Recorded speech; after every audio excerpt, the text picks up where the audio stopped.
Bonjour et bienvenue sur la chaîne didactique du français plus.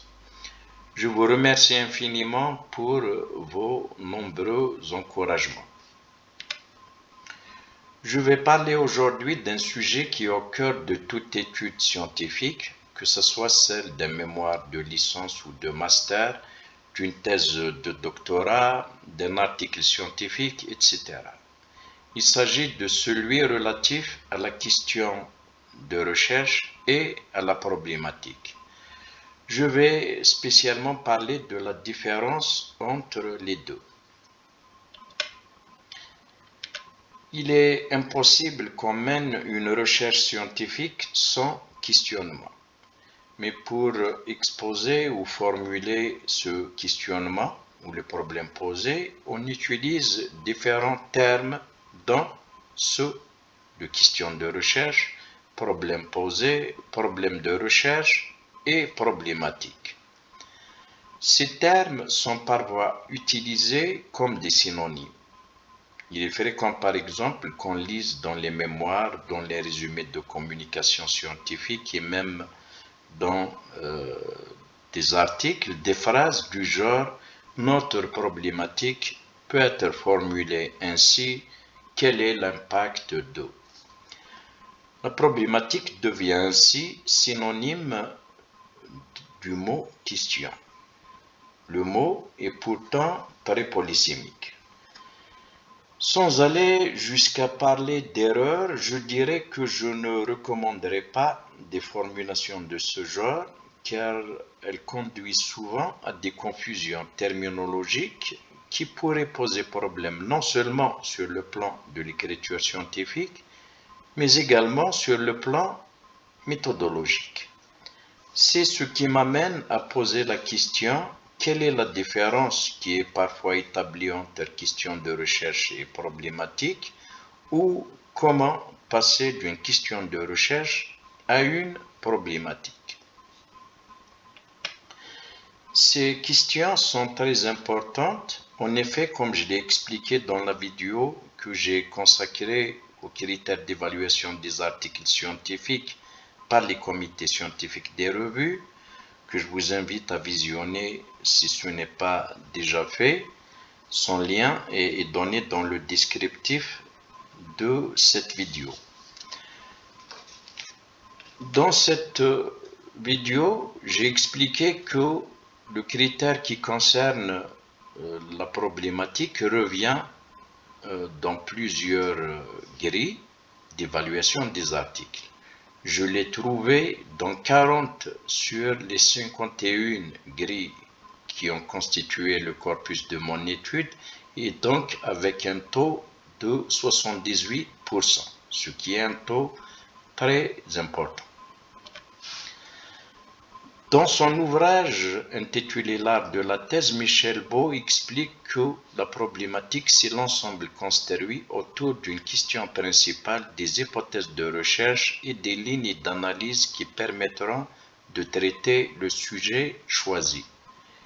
Une problématique ne se réduit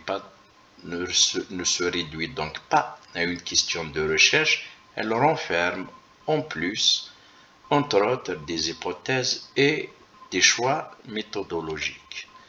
Pour Tremblay et Perrier, une problématique de recherche est l'exposé de l'ensemble des concepts, des théories, des questions, des méthodes, des hypothèses et des références qui contribuent à clarifier et à développer un problème de recherche. Ces deux auteurs ajoutent donc aux éléments que je viens de citer, par exemple, la théorie. Donald Long explique quant à lui que le problème de recherche fait partie d'un ensemble plus complexe, celui de la problématique. Le problème se limite à l'interrogation spécifique, tandis que la problématique, en plus, comprend tous les aspects portant sur le cadre conceptuel, les résultats des autres recherches qui s'y rapportent, d'autres questions connexes et même ce qui a motivé le chercheur à cibler ce sujet. Certains, surtout au Canada, parle de problèmes de recherche. Dans son ouvrage intitulé Initiation pratique à la méthodologie des sciences humaines et sous le titre Définition du problème, Maurice Anger énumère 5 aspects. Le choix du sujet, la revue de la littérature, appelée également état de la question, la démarche à suivre et donc les choix méthodologiques, la critique et la sélection des documents, la précision du problème de recherche. Pris avec ce sens, le problème de recherche peut désigner ce que désigne d'autre part le mot problématique ou en constituer une partie importante qui va contenir à son tour la question de recherche. En traitant ensuite spécialement de la dernière partie, la précision du problème, Anger distingue 4 questions clés. Pourquoi s'intéresse-t-on à ce sujet? À quoi espère-t-on arriver? Que sait-on déjà? Quelles questions de recherche va-t-on poser? C'est donc clair, la question de recherche est une partie du problème posé.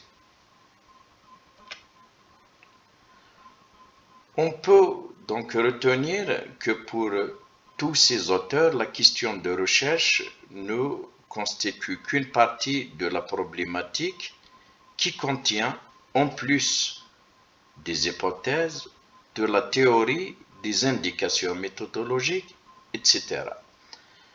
Ce qu'on lit dans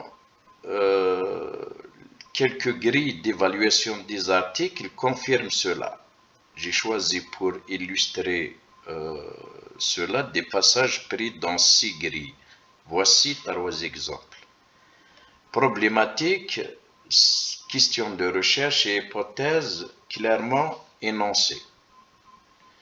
Dans une autre grille, on trouve problématique scientifique du contenu, entre parenthèses, référence à d'autres travaux scientifiques. Dans la 3e, on trouve sous le titre Introduction et problématique, on parle de originalité, objectif, question de recherche, justification, écrit antérieur, cadre théorique. Donc, pour les auteurs de cette grille, tous ces éléments font partie de la problématique. Voici 3 autres exemples. Donc, dans une grille, on dit que est-ce que la problématique est clairement exposée? Le mot exposé signifie que ça ne se reformule pas comme une question, mais ça s'expose. Dans une autre, on renvoie à un niveau d'originalité de l'article, à la justification de la contribution au développement des connaissances scientifiques et à l'adéquation de la question de recherche. Dans la 6e grille, on parle du développement d'une problématique argumentée et fondée sur la littérature scientifique. Donc, ces 6 exemples suffisent pour comprendre que ce que les auteurs des grilles d'évaluation des articles entendent par problématique ne se réduit pas à la question de recherche. Quand on examine les contenus qu'on expose généralement sous le titre problématique, quand on ne l'utilise pas avec le sens de question de recherche, on peut constater qu'en plus de la question de recherche, on traite souvent du positionnement théorique, des résultats des études antérieures menées sur le sujet, de l'objectif de l'étude, des hypothèses de départ, des choix méthodologiques, de la motivation du chercheur, etc. Donc, pour répondre à la question comment faire d'une question de recherche une problématique, la réponse est simple, c'est en l'entourant avec tous ces éléments que vous voyez dans la zone en bleu. Pour ce qui est de la longueur ou du nombre de pages, donc dans un article, la problématique peut s'étaler sur 2, 5, 8, voire une dizaine de pages. Dans un mémoire, selon sa longueur, la problématique peut occuper entre 15 et 30 pages.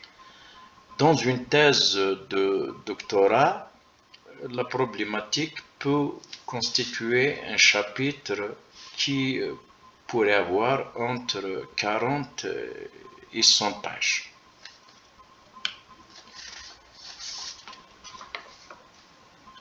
Conclusion, donc c'est correct de dire on pose ou on formule une question de recherche, mais on devrait plutôt dire on expose ou on construit une problématique. Justement, c'est fréquent qu'on trouve dans les livres de méthodologie construire une problématique de recherche. Donc, ça ne se formule pas. Voilà, c'est presque la fin de la vidéo. Si vous n'êtes pas encore abonné à la chaîne, je vous prie de cliquer sur le bouton abonner qui apparaît en bas de la vidéo, puis sur la cloche des notifications pour recevoir une notification dès que je poste une nouvelle vidéo. Si c'est déjà fait, je vous prie de partager cette vidéo à vos contacts. Si le contenu vous plaît, cliquez s'il vous plaît sur j'aime. Et si vous avez des remarques, des critiques, des conseils, vos commentaires sont les bienvenus. Je vous remercie par avance. Voici les références bibliographiques que j'ai citées dans la vidéo, à commencer par les 2 ouvrages très connus de Maurice Anger et de Michel Beau, et puis les 2 autres références.